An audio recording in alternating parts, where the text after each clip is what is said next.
Part 15 Pendahuluan. Percobaan dengan parasit yang ditemukan pada tanaman mengindikasikan bahwa bahkan urutan terendah kehidupan mampu memanfaatkan hukum kodrat. Eksperimen ini dibuat oleh Jacques Loh, MD, Ph.D., anggota dari Rockefeller Institute. Untuk mendapatkan materi, semak mawar pot dibawa ke sebuah ruangan dan ditempatkan di depan jendela yang tertutup. Jika tanaman dibiarkan kering, kutu daun, parasit, yang sebelumnya tidak bersayap, berubah menjadi serangga bersayap. Setelah metamorfosis, hewan meninggalkan tanaman, terbang ke jendela dan kemudian merayap ke atas pada kaca. Jelaslah bahwa serangga-serangga kecil ini menemukan bahwa tanaman-tanaman tempat mereka tumbuh telah mati, dan karena itu mereka tidak dapat mengamankan apapun lagi untuk dimakan dan diminum dari sumber ini. Satu-satunya metode di mana mereka bisa menyelamatkan diri dari kelaparan adalah menumbuhkan sayap sementara dan terbang, yang mereka lakukan. Eksperimen-eksperimen seperti ini menunjukkan bahwa Maha Tahu dan Maha Tahu juga ada di mana-mana dan makhluk hidup terkecil dapat memanfaatkannya dalam keadaan darurat. Bagian 15 akan memberitahu Anda lebih banyak tentang hukum tempat kita hidup. Ini akan menjelaskan bahwa undang-undang ini berlaku untuk keuntungan kita, bahwa semua kondisi dan pengalaman yang datang kepada kita adalah untuk keuntungan kita, bahwa kita memperoleh kekuatan sebanding dengan upaya yang dikeluarkan, dan bahwa kebahagiaan kita paling baik dicapai melalui kerja sama yang sadar dengan hukum alam. Part 15. Satu hukum di mana kita hidup dirancang semata-mata untuk keuntungan kita. Hukum-hukum ini tidak dapat diubah dan kita tidak dapat melarikan diri dari operasi mereka. Dua, semua kekuatan abadi yang besar bertindak dalam keheningan yang sungguh-sungguh, tetapi adalah kekuatan kita untuk menempatkan diri kita selaras dengan mereka dan dengan demikian mengekspresikan kehidupan yang damai dan bahagia yang komparatif. Tiga, kesulitan, ketidakharmonisan, dan hambatan, menunjukkan bahwa kita menolak untuk memberikan apa yang tidak lagi kita butuhkan, atau menolak untuk menerima apa yang kita butuhkan. 4. Pertumbuhan dicapai melalui pertukaran yang lama dengan yang baru, yang baik menjadi lebih baik, itu adalah tindakan kondisional atau timbal balik, karena kita masing-masing adalah entitas pemikiran yang lengkap, dan kelengkapan ini memungkinkan kita untuk menerima hanya ketika kita memberi. 5. Kita tidak dapat memperoleh kekurangan kita jika kita berpegang teguh pada apa yang kita miliki. Kami mampu mengendalikan kondisi kami secara sadar saat kami merasakan tujuan dari apa yang kami tarik, dan mampu mengekstraksi dari setiap pengalaman hanya apa yang kami butuhkan untuk pertumbuhan kami selanjutnya. Kemampuan kita untuk melakukan ini menentukan tingkat harmoni atau kebahagiaan yang kita raih. 6. Kemampuan untuk mendapatkan apa yang kita butuhkan untuk pertumbuhan kita terus meningkat ketika kita mencapai bidang yang lebih tinggi dan visi yang lebih luas, dan semakin besar kemampuan kita untuk mengetahui apa yang kita butuhkan, semakin pasti kita akan melihat kehadirannya, untuk menariknya dan menyerapnya. Tidak ada yang dapat menjangkau kita kecuali apa yang diperlukan untuk pertumbuhan kita. 7. SKDIDLDTKD kita KKT. Kita. Kesulitan dan rintangan akan terus datang sampai kita menyerap kebijaksanaan mereka dan 130. Mengumpulkan dari mereka hal-hal penting untuk pertumbuhan lebih lanjut. 8. Bahwa kita menuai apa yang kita tabur secara matematis tepat. Kami mendapatkan kekuatan permanen dengan tepat sejauh upaya yang diperlukan untuk mengatasi kesulitan. 9. Persyaratan pertumbuhan yang tak terhindarkan menuntut agar kita menggunakan daya tarik terbesar untuk apa yang benar-benar sesuai dengan kita. Kebahagiaan tertinggi kita akan paling baik dicapai melalui pemahaman kita tentang, dan kerjasama yang sadar dengan, hukum alam. 10. Untuk memiliki vitalitas, pikiran harus diresapi dengan cinta. Cinta adalah produk dari emosi.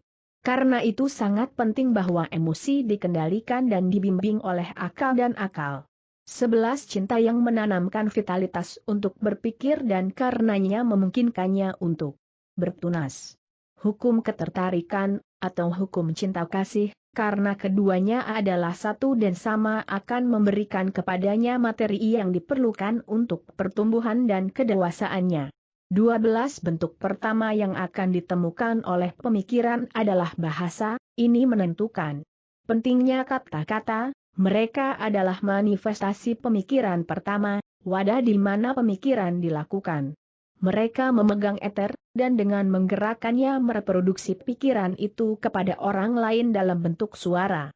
13 pikiran dapat mengarah pada tindakan apapun, tetapi apapun tindakannya, itu hanyalah pikiran yang berusaha mengekspresikan dirinya dalam bentuk yang terlihat. Karena itu, jelaslah bahwa jika kita menginginkan kondisi yang diinginkan, kita hanya mampu menghibur pikiran yang diinginkan saja.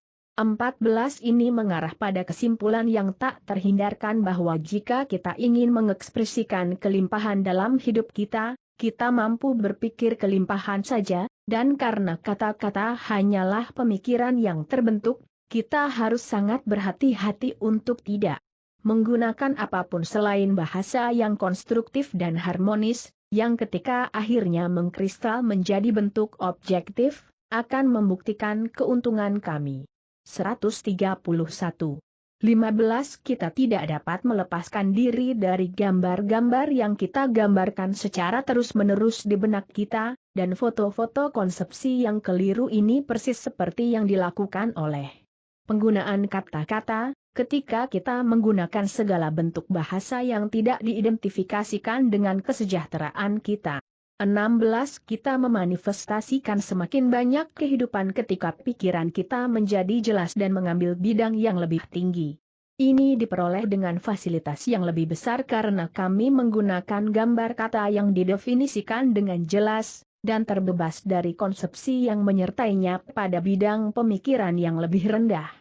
17 Dengan kata-kata itulah kita harus mengekspresikan pikiran kita, dan jika kita ingin menggunakan bentuk-bentuk kebenaran yang lebih tinggi, kita hanya dapat menggunakan materi yang telah dipilih dengan cermat dan cerdas dengan tujuan ini. 18 Kekuatan pikiran pakaian yang luar biasa dalam bentuk kata-kata inilah yang membedakan manusia dari kerajaan hewan lainnya. Dengan menggunakan kata-kata tertulis dia telah dimampukan untuk melihat ke belakang selama berabad-abad untuk melihat adegan-adegan yang menggugah yang dengannya dia datang ke dalam warisannya saat ini. 19 Dia telah dimungkinkan untuk bersekutu dengan para penulis dan pemikir terhebat sepanjang masa, dan oleh karena itu catatan gabungan yang kita miliki saat ini adalah ungkapan pemikiran universal karena telah berusaha untuk mengambil bentuk dalam pikiran manusia. 20 Kita tahu bahwa pemikiran universal memiliki tujuan untuk menciptakan bentuk, dan kita tahu bahwa pemikiran individu juga selamanya berusaha untuk mengekspresikan dirinya dalam bentuk. Kita tahu bahwa kata itu adalah bentuk pikiran, dan kalimat adalah kombinasi dari bentuk pikiran. Oleh karena itu, jika kita ingin cita-cita kita menjadi indah atau kuat, kita harus melihat bahwa kata-kata yang darinya candi ini nantinya akan dibuat adalah tepat, bahwa mereka disatukan dengan cermat, karena akurasi dalam membangun kata dan kalimat adalah bentuk arsitektur tertinggi dalam peradaban, dan merupakan paspor menuju kesuksesan. PPYG. Terkalahkan yang pada akhirnya akan merealisasikan diri dalam bentuk yang diberikan. 132.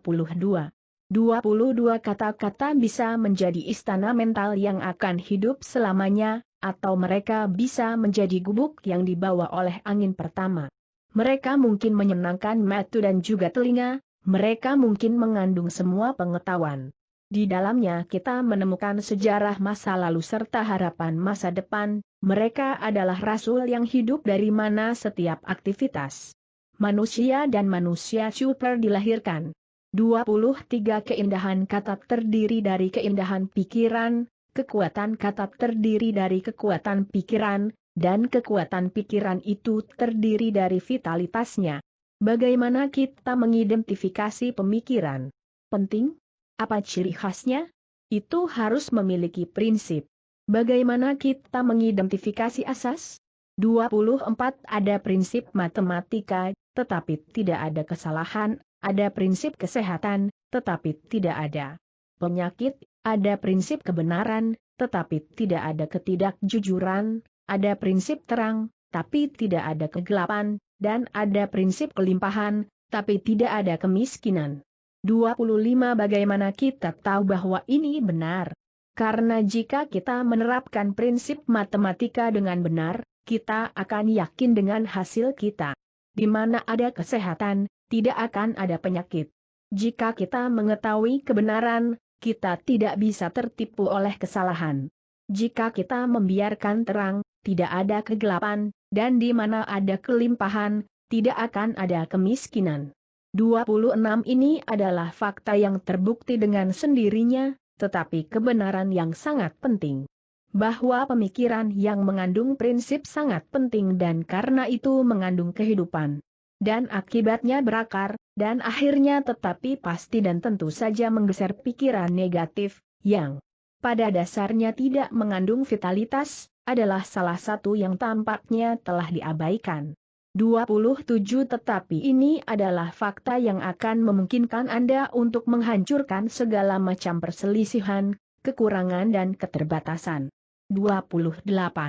Tidak ada pertanyaan tetapi orang yang cukup bijak untuk mengerti akan segera mengenali bahwa daya kreatif pemikiran menempatkan senjata yang tak terkalahkan di tangannya dan menjadikannya penguasa takdir.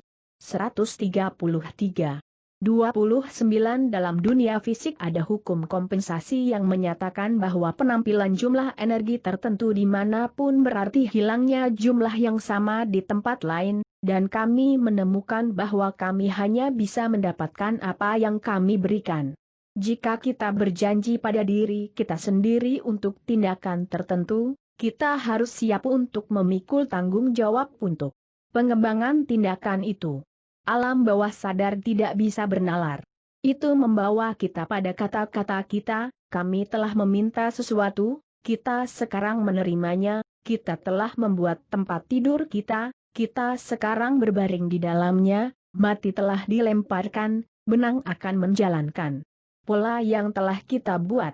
30 Karena alasan ini wawasan harus dilakukan agar pikiran yang kita nikmati tidak mengandung kuman mental, moral atau fisik yang tidak kita inginkan terobeifikasi dalam kehidupan kita. 31 Wawasan adalah kemampuan pikiran di mana kita dimungkinkan untuk memeriksa fakta dan kondisi pada jarak jauh, semacam teleskop manusia, itu memungkinkan kita untuk memahami kesulitan, serta kemungkinan, dalam setiap usaha. 32 Wawasan memungkinkan kita untuk bersiap menghadapi rintangan yang akan kita hadapi, karena itu kita dapat mengatasinya sebelum mereka memiliki kesempatan untuk menyebabkan kesulitan. 33 Wawasan memungkinkan kita untuk merencanakan untuk mengambil keuntungan dan mengubah pemikiran dan perhatian kita ke arah yang benar, alih-alih menjadi saluran yang tidak dapat menghasilkan pengembalian yang mungkin. 34 Karenanya wawasan sangat penting untuk pengembangan pencapaian besar apapun, tetapi dengan itu kita dapat memasuki, mengeksplorasi, dan memiliki bidang mental apapun.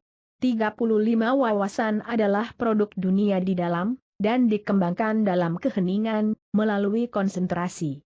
36 Untuk latihan Anda minggu ini berkonsentrasilah pada insight, ambil posisi terbiasa Anda, dan fokuskan pikiran pada fakta bahwa memiliki pengetahuan tentang daya kreatif pemikiran tidak. 134. Berarti memiliki seni berpikir.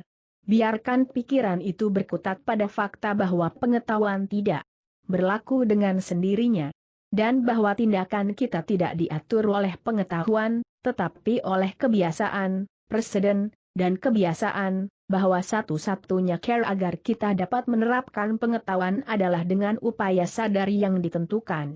Ingatlah fakta bahwa pengetahuan yang tidak terpakai berpindah dari pikiran, bahwa nilai informasi ada dalam penerapan prinsip, Lanjutkan alur pemikiran ini sampai Anda memperoleh wawasan yang cukup untuk merumuskan program yang pasti untuk menerapkan prinsip ini pada masalah Anda sendiri. Berpikirlah dengan sungguh-sungguh, dan pikiranmu akan memberi makan kelaparan dunia, berbicara dengan benar, dan setiap kata darimu akan menjadi benih yang berbuah. Hiduplah dengan sungguh-sungguh, dan hidupmu akan menjadi kredo yang agung dan mulia. Horatio Bonar. Part 15 Pertanyaan belajar dengan jawaban. 141 Apa yang menentukan tingkat harmoni yang kita raih? Kemampuan kami untuk mendapatkan apa yang kami butuhkan untuk pertumbuhan kami dari setiap pengalaman. 142 Apa yang ditunjukkan oleh kesulitan dan rintangan? Bahwa mereka diperlukan untuk kebijaksanaan dan pertumbuhan rohani kita. 143 Bagaimana kesulitan-kesulitan ini dapat dihindari? Dengan pemahaman sadar dan kerjasama dengan hukum kodrat. 144 Apa prinsip yang dengannya pikiran memanifestasikan dirinya dalam bentuk? Hukum ketertarikan.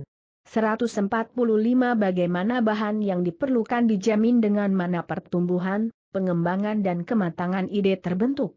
Hukum cinta, yang merupakan prinsip kreatif semesta, memberikan vitalitas pada pemikiran, dan hukum ketertarikan membawa substansi yang diperlukan oleh hukum pertumbuhan.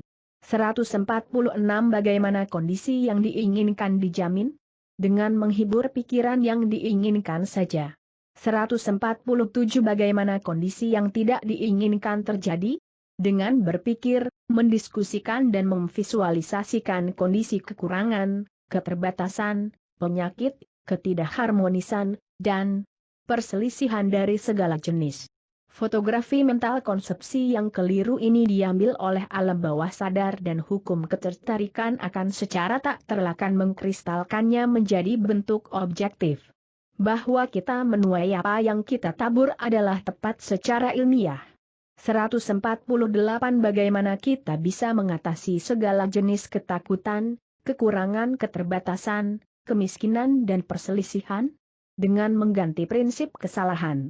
149 Bagaimana kita dapat mengenali prinsip? Dengan kesadaran yang sadar akan fakta bahwa kebenaran selalu menghancurkan kesalahan. Kita tidak harus susah payah menyekop kegelapan, yang diperlukan hanyalah menyalakan lampu. Prinsip yang sama berlaku untuk setiap bentuk pemikiran negatif. 150 Apa nilai wawasan? Ini memungkinkan kita untuk memahami nilai penerapan pengetahuan yang kita peroleh. Banyak yang tampaknya berpikir bahwa pengetahuan akan secara otomatis berlaku, yang sama sekali tidak benar. Untuk setiap orang di sana membuka jalan, dan jiwa yang tinggi mendaki jalan yang tinggi, dan jiwa yang rendah meraba yang rendah. Dan di antara di atas flat berkabut, sisanya melayang ke sana kemari. Tetapi bagi setiap orang di sana membuka jalan yang tinggi dan yang rendah. Dan setiap orang memutuskan jalan jiwanya.